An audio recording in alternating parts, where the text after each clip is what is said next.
മുണ്ടക്കൈ ചൂരൽമല ഉരുൾപൊട്ടൽ ദുരന്തത്തിൽ മരണമടഞ്ഞവർക്ക് പ്രാർത്ഥനായജ്ഞം നടത്തി മാതാമൃതാനന്ദമയി മഠം.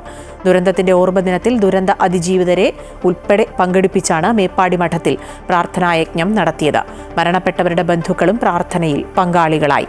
മൃത്യുഞ്ജയ ഹോമവും തിലഹോമവും ഭജനയും സത്സംഗവും ധ്യാനവും നടന്നു.